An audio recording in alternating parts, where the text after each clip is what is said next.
Good morning, everybody. Happy Monday, July 10th, here at Goderich Fit Body Bootcamp with Coach Melissa for another edition of Nutrition News. So, this week, because it's summertime, kids are home from school, maybe looking for something to do or maybe involved in summer sports. Let's talk about that. Let's talk about fueling your kids through their activities and through their sports. So we're going to talk a little bit about that today.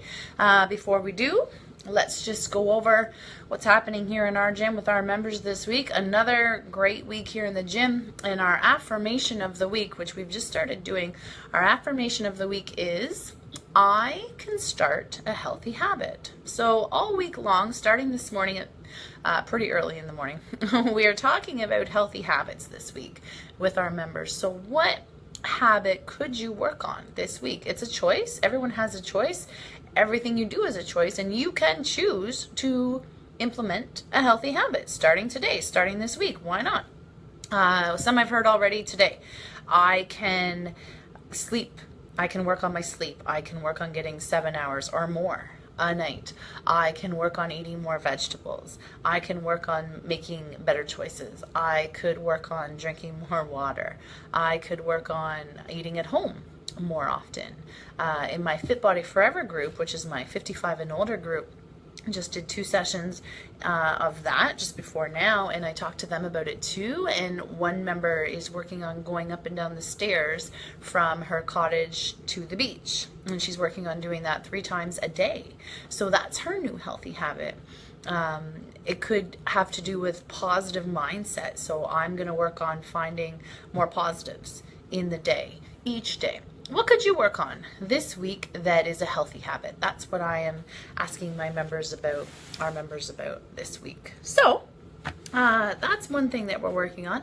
We're gearing up for our summer social, which is happening next Friday, our beach social, where we're all going to hang out down at the beach. We're going to try some stand-up paddleboarding. We're going to have a potluck dinner before the sunset, maybe during the sunset. It's open to all of our members and their family and their friends and anybody that they want to bring. Really, the more the merrier. So if you want to come, and you're not a member here, but you know a member here, hook up with them and see if they will bring you along. We would love to have you, love to meet you. And if you are a member here, then I hope to see you there next Friday. Okay, so that's a couple things about what's going on in the gym this week. Let's talk about fueling your kids through activity and sport. So in the summer and the winter and pretty much any time of the year, sports are a great way to get kids moving. Kids move naturally. Kids are born to move. They want to move. They are encouraged to move. It's a great way to keep them healthy. It's also, there's a lot of other things that come from sports: self-esteem, camaraderie, teamwork. The list goes on of the benefits of sports and activity, just activity in general with kids. So they develop new skills like patience, dedication, persistence, never giving up, learning, about the good of the team versus just individual success. We win and we lose as a team. I grew up playing sports.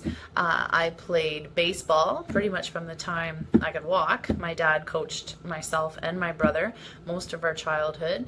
And then when I got to high school, I was on the track team and the rugby team most of my high school career.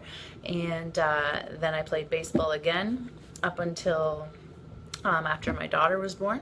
My daughter has done competitive swimming for a number of years. My son plays hockey and baseball. My daughter's getting into badminton now. So sports has been a big part of my life ever since I was a child.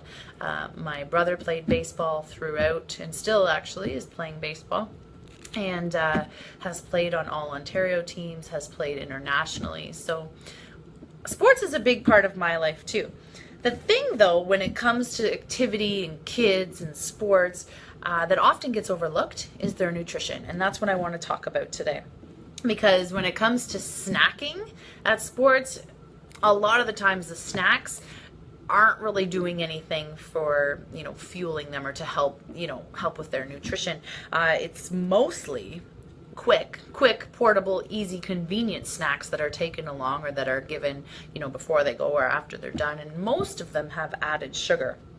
So it's no coincidence, even though more kids have more options for sports and activity than they ever have before. There's many different options for kids in activity and sports. However, obesity rates at the same time among children have tripled in the last 30 years.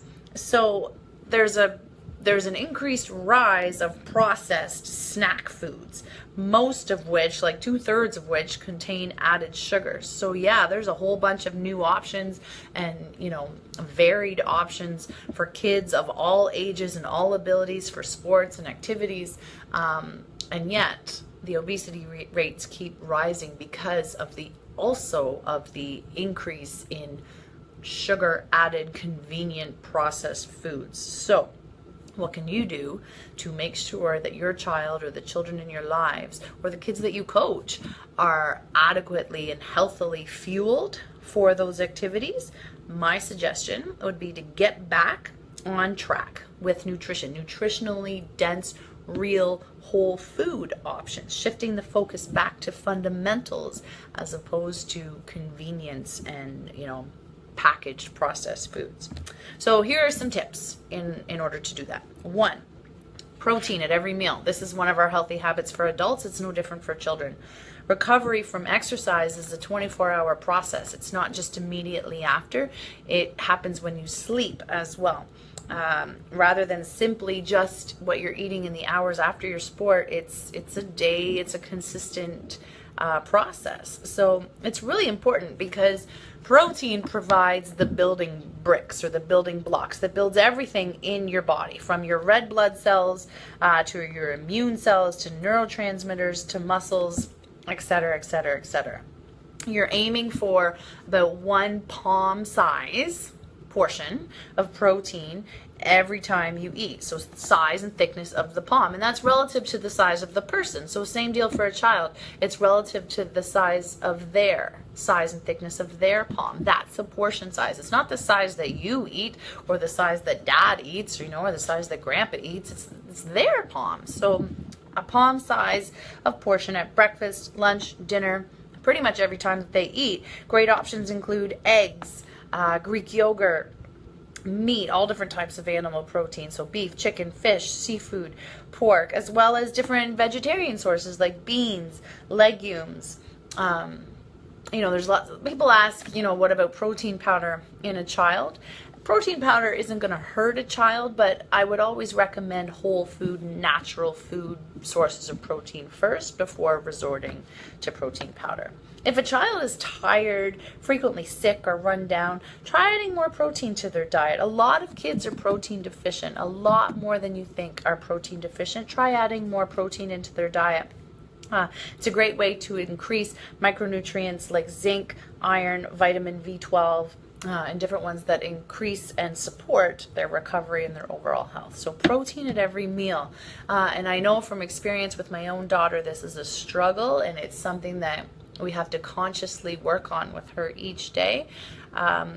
Be creative and finding different options that work for each kid. One kid may be different than another one. I'm in that boat as well. Be creative and keep with it. And, if they're old enough, tell them why it's important. Okay? Another tip, ensure adequate healthy fats. So healthy fats a lot of times get overlooked. A lot of people, adults too, are deficient in healthy fats, and these help to fuel mental and physical performance. So healthy fats are like they're like what the brain is built from. So you don't want to skimp on healthy fats. This is your brain power. They provide lots of energy, and they're essential for a child's cognitive health, which is, your thinking and your ability to reason and process. A fear of fats in adults. So a lot of adults have a lot of fears around fats like butter and egg yolks and different oils. And that's happened over the last century or so. And that has steered a lot of adults away from these traditional foods that our grandparents and our great-grandparents ate and thrived on for years. However, today's research is supporting the importance for health, learning, and performance of the inclusion of healthy fats in the diet. There needs to be more smart fats, healthy fats in a child's diet, such as egg yolks, butter, full fat dairy, okay, so milk or yogurt or cheese, full fat dairy, coconut oil, olive oil, avocados, different types of nuts, of course, as long as they can tolerate nuts. Remember to allow children to liberally eat these smart fats, these healthy fats, because their brains and their bodies are continuing to grow. They're essential for their health. They contain lots of fat-soluble vitamins, A, D, E, and K. So you don't really have to limit the healthy fats when it comes to children, because they're growing at such a quick rate. Their brains are growing so much every day. They are growing so much every day. Don't forget about the healthy fats, including them in their meals. Another tip, going for real food types of carbs. Kids are constantly moving. Okay, kids need enough calories to meet the demands of long school days, just them moving. My son is almost 9, does not sit, sleeps great, sleeps very well, because he does not stop moving from sun up, literally, S-O-N, sun up until sun down. So yeah, kids need carbs, you guys. Kid needs carbs. Don't deprive kids of carbs, but focus on real food carbs, okay? Unprocessed, natural, dietary sources of carbs provide slow, sustained energy, as well as B vitamins for energy, potassium for electrolyte balance, and fiber to support, healthy gut bacteria and regular bowel movements, which are really important for anybody, and including kids. So great whole food sources of carbs include potatoes, sweet or white potatoes, root vegetables, beets, carrots, parsnips, squash, rice, brown rice, white rice, freshly made breads, oatmeal, fruit, veggies. There's lots of different whole, real food carbs. Don't skimp on that with children. Make sure that they're getting them throughout the day to support their need to constantly be moving.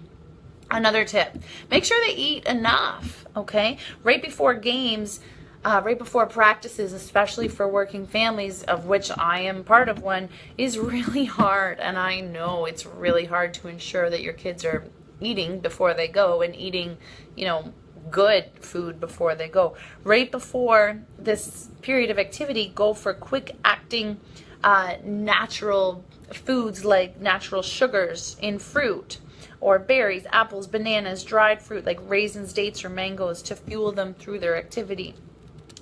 You could make your own energy balls or protein bars at home. Quick, easy, really tasty. It doesn't have to be a big meal, because they may not want that big meal in their belly right before they go out, just like you may not right before a period of activity. But making sure that they have some solid nutrition going in to give them the energy to perform throughout their sport or their activity that they're doing. The next one, nutrition during exercise. So another tip. A lot of people are pretty dependent on Gatorade or Powerade. A lot of kids and a lot of adults. Sports drinks, right? Because they provide key electrolytes like sodium, potassium, magnesium, which is to kind of replace the sweat that's lost during play. However, I encourage you, look at the labels on your sports drinks and see how much sugar they have in them. You can make your own sports drink fairly easily and cheaply from home. You can take like 750 milliliters of water. Okay. Add 3/4 of a cup freshly squeezed orange juice or your preferred fruit juice, half of a freshly squeezed lemon, and then 1/4 teaspoon of like Himalayan sea salt, and then 2 tablespoons of raw honey or maple syrup. Add more to taste, and I'll post this down below if you need it again. And that's a homemade sports drink that still has a lot less sugar in it than one of your processed, store-bought sports drinks. Hydration just isn't important during play either. Remember that. To keep children hydrated after exercise, ensure they're regularly drinking water throughout the day. Make sure they're eating, fruits and veggies that have, a good water base to them. There's a lot of fruit, like, for example, watermelon or cucumber is a veggie that have a lot of water content to them. So ensure that they are regularly intaking or getting veggies and fruits and actual water as well. And even things like, starchy carbs and animal proteins still have significant amounts of water in them. So the more whole foods that they get into their diet on a regular basis, the better they're going to feel, the better they're going to perform, and the better they're going to recover. Nutrition can be pretty complex, not just, never mind for you, but then you're responsible for, adequately fueling and growing these children as well, whether you are their parent or whether you are, they are in your care, or whether you are their coach. Nutrition can be pretty complex. The good news is it doesn't have to be, okay? Aiming for regular doses of whole food protein, fat, and carbs at each meal. If a child is a picky eater, just pick one meal at a time to focus on getting those into, just like you would with yourself as an adult. And the reality is what kids eat over the course of an entire day matters more than just what they eat right before or during or right after their activity or their sport, okay? Just like with an adult, the rules don't really change. The big pattern matters more. This becomes even more important as children become more involved in competitive sports or more specialized. Getting kids involved in their nutrition, they will see a difference in their performance, especially as they age. So if you can get them involved by getting them to help you cook the meals, or at least choose the meals, or preparing, this homemade sports drink or different energy balls together, as a family, it's not only going to upgrade their nutrition, but it's also going to help them take some responsibility and take an active role in their health or their performance. You can find all kinds of homemade energy ball or protein bar recipes online. You can ask us on this page and we can post some specific recipes for you. But basically, you're looking for recipes that include large or whole oats, pure maple syrup, or unpasteurized honey, things like almond butter, flaxseed, maybe chia seeds, like different natural whole food sources of carbs, healthy fats, and protein. Okay, so that's just kind of an overview on how to fuel your kids as good as you can for activity and sport. It's basically going back to the basics, steering away from the sugar added convenience foods that are so readily available, which again probably comes down to planning, prepping, meal planning, just like you do for yourself, or we encourage you to do for yourself. We encourage you to do that when it comes to your kids and when it comes to their activity and their sport as well. You know how important it is to fuel yourself and to recover properly from a workout. It's no different with kids, okay? They are constantly moving. They are constantly growing. Their bodies and their brains are growing at lightning speed as compared to ours. So we need to make sure it's our responsibility as the adults that purchase and prepare the foods. That's on us to make sure that they are developing healthy habits starting from childhood. They have no say, usually, over what we buy and what we prepare. That's on us. They have a say on whether or not they eat it. And they do. They have a say on whether or not they eat it, but it's up to us to provide those good, healthy choices. That's a responsibility that you have as an adult and as someone who is in charge of children. So I hope that was helpful. That is it for today. We are going to work on uploading these nutrition news videos onto YouTube as well, not just onto Facebook. So check back in a couple of days and hopefully we'll have this one and the other ones that we've done up and running, and then you can pass them on to people that aren't on Facebook maybe too. But feel free to share this on Facebook, on your Facebook page, and as always, let me know if there are different topics you would like me to cover. I hope that was helpful for you guys today. Happy Monday. I will see some of you in the gym later today or later this week. Have a great day, everybody. Bye-bye. Coach Melissa, signing off.